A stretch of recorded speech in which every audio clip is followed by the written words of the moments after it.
Hey everybody, I'm going to go ahead and go over some things that we should be looking for with regards to the application review process. So I figured this would be the best way to go ahead and do it. So let me just go ahead and show you here.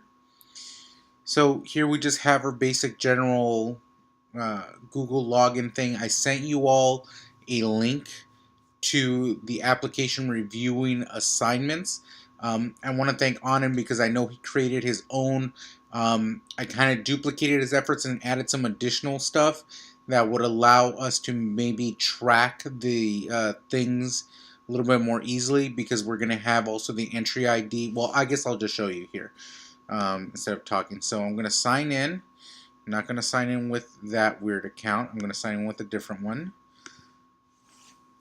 There's my Scarlet Mail. I'm going to sign in.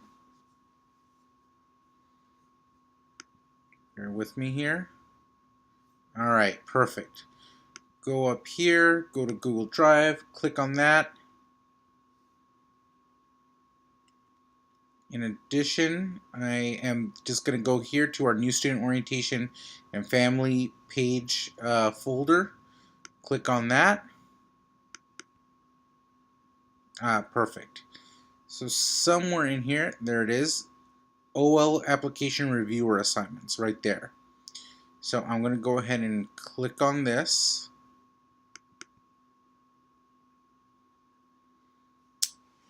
And here you could see we have the entry ID, and you'll see this. This is oh, some Matt Ferguson is looking at this. Interesting. Hi, Matt. Um, so anyway, you'll see the entry ID that's going to be on the Wufoo form. You'll see their first name, their last name, their preferred name, their RUID, and their email. That way, it's just kind of very easy to view. In addition, you'll see the application reviewer. So if I wanted to see this, here's the thing. As this gets a little bit more complicated and we see more people, you're going to want to just basically see only the people that you're assigned to, and that's fine. You can do that by either sorting A through Z, and now all of Abby's are together, or you could say, you know what, I only want to see, oops, let's say I'm Abby. I don't want to see blanks. I don't want to see Alicia. I don't want to see anybody else's. So I unclick everybody. So I hit OK. And now I'm just going to see Abby. Um, here's the problem. You have to make sure that if you edit this way, before you're done, you reselect everybody. Otherwise, the next time Barbara comes on, she's not going to see anybody. She may think that, all these different people have been deleted. I might get confused if I go on there. So you're going to want to make sure that if you sort or if you delete people's names, you go ahead and reset them. So that sort that I said earlier, I could clear that. Whoops. Select all. Let's see. Maybe cancel. How the hell do I do this now? Well, this should be interesting. Maybe I'll do this. So I'm just going to go back. All right. So don't sort alphabetically because I don't know how to change that. So stay away from this. Just do this. But like I said, make sure that you clear the filter if you're going to do that, and make sure that you add everybody back. So I'm Frankie. I see that I've been assigned Sarah Kemp, I believe. Yep, could highlight, check that. So perfect. So now what I'm going to want to do is I'm going to want to go on Wufoo.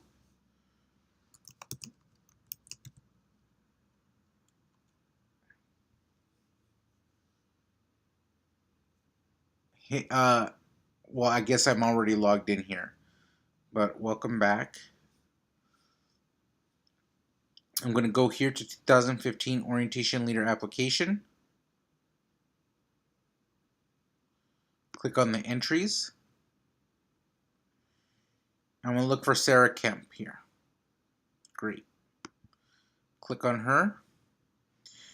I'm going to see her name, her RUID, School of Arts and Sciences, first year, all that good stuff. So that's excellent.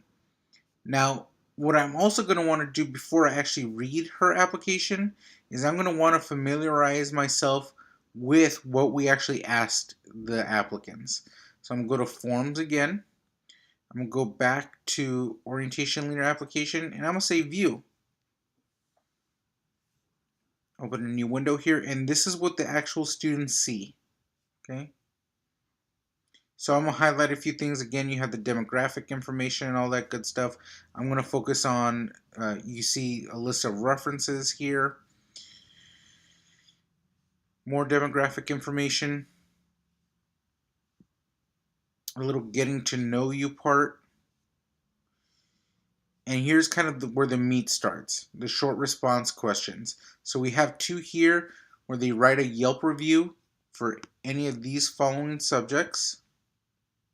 Okay. You can see here, make sure to include a number of stars out of 5 that you want to give. Here's a second Yelp review for now these different topics here: financial aid, parking, Department of Transportation, the buses, commuting, housing.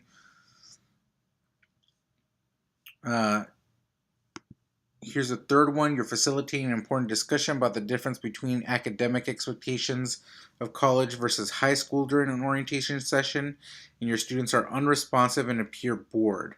What do you do to engage your group? How do you ensure that they stay interested and get the information that they need? So what are we really looking for here?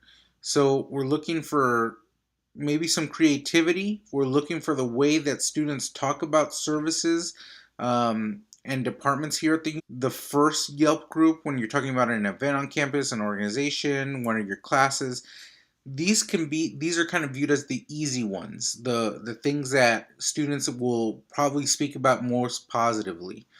With regards to the second Yelp review, these are the offices or the services that are a little bit more challenging, that we think students are going to be a little bit more critical of. But we want to know, are they just critical for the sake of being critical? Are they empathetic to why the department or the service might be a little bit more challenging and less prime than students would hope? Maybe they are even go so far as to provide solutions, and I'll show you a little bit of this later on. And then here, facilitating the important discussion here, but worried that the student might be bored. It's really really seeing how this person would help to engage, make topics lively. Are they aware of their own weaknesses? So maybe a student is just really honest and says, "Hey, I'm not sure. I'm not the most extroverted person. I'm not the best talker. Maybe this is something that I'll need to be trained on, or this might be a difficult situation for me." To me, that's great self-awareness. For someone who just automatically goes, "Oh, this wouldn't be a problem for me," I think that's a little dismissive, and that might be something that I would worry about.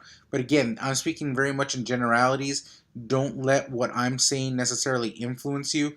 As I've said before, if you're unsure about how you feel about something, have somebody else read it without you telling them beforehand, "Hey, I read this person's thing and they said this one thing and I was thinking that. Can you read it and tell me what you think?" Well, I've already told you what I think, so I've already influenced you before you've read it, and you're either just going to parrot what I just told you. So again, like I said, if you need extra clarification or extra help to help you make a decision, make sure that the person that you're helping read the application that you've been assigned to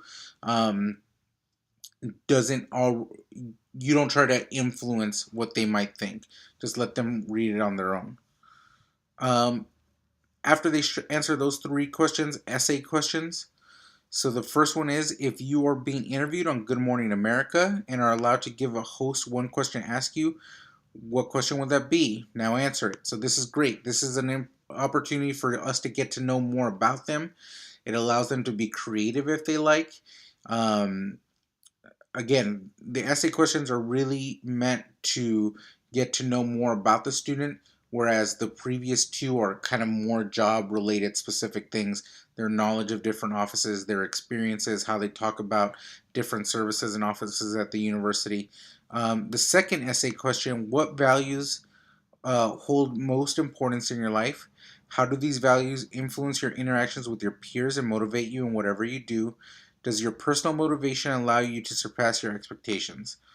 Now, that's a lot of stuff. I'm going to be very honest. Um, if I were a first year student, the idea of someone asking me about what my values are, I mean, I don't know that at the age of 18 or 19, I would have been prepared to answer that. So, again, this is kind of really your gut reaction to the way the person answers this. Do you get a better sense of who they are and what they care about? Maybe they don't know how to speak necessarily about values in the way that you understand them after being an orientation leader for a year or after working in our office for, um, but trying to get a sense of whether or not the way this person talks about what they care about, what they value, and who they are matches up with what you think would be a good orientation leader. Um, Students can either choose to write a response within the text boxes here. I've already noticed that some people have done that, or they could choose to upload files like Word docs. So let me just go ahead and go back to